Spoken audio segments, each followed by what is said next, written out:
Ticket না পেয়ে ক্ষোভ, অবশেষে দিদির ফোনে মন গড়ল খগেশ্বরে, তৃণমূলেই থাকার ঘোষণা।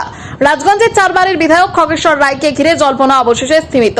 দলের টিকিট না পেয়ে ক্ষোভ উগরে দেওয়ার পর রাজনৈতিক মহলে যখন তার পরবর্তী পদক্ষেপ নিয়ে জোর আলোচনা শুরু হয়েছিল, ঠিক সেই সময় পরিস্থিতিতে নাটকীয় মোড়। বৃহস্পতিবার দুপুরে জলপাইগুড়িতে জেলা তৃণমূল সভানেত্রী মহুয়া গোপকে পাশে নিয়ে সাংবাদিক সম্মেলনে খগেশ্বর রায় স্পষ্ট জানিয়ে দেন তিনি তৃণমূল কংগ্রেসেই থাকছেন। সাংবাদিক বৈঠকে খগেশ্বর রায় বলেন, মুখ্যমন্ত্রী মমতা বন্দ্যোপাধ্যায় আমাকে ফোন করেছেন, তার সঙ্গে কথা বলার পরই সব ভুল বোঝাবুঝির অবসান হয়েছে।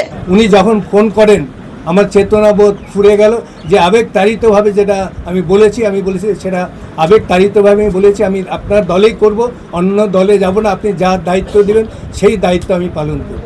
আবার তখন উনি বলেছিলেন, দাদা বলে, আগে দাদা বলতো 2001 সালে, দাদা তুমি চিন্তা করুন, দল তোমার পাশে আছে, তুমি যাতে দলটা করতে পারো, প্রশাসনিক কাজে করতে পারো, সর্বতভাবে ইলেকশনের পরে তোমাকে সেরকম একটা দায়িত্ব দেওয়া হবে বলছেন।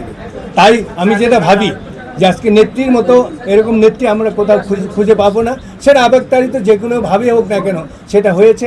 তাই আমি তৃণমূল কংগ্রেস দলেই করব এবং নিশ্চয়ই সভাপতি। এবার রাজগঞ্জ আসনে স্বপ্না বর্মন প্রার্থী হয়েছে। খগেশ্বর রায় পুনরায় টিকিট না পাওয়ার পর প্রকাশ্যে অসন্তোষ দেখিয়েছিলেন এবং জেলা তৃণমূলের চেয়ারম্যান পদে না থাকার কথাও ঘোষণা করেছিলেন। এতে রাজনৈতিক মহলে জল্পনা ছড়ায় তিনি দল বদল করতে পারবেন কিনা। তবে দিদির ফোন ঘিরে সেই জল্পনার জল পড়ল।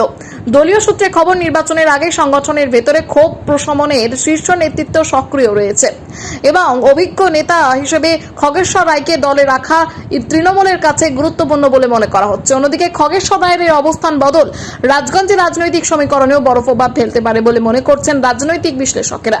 এখন দেখার নির্বাচনের ময়দানে নতুন সমীকরণ কতটা প্রভাব ফেলে।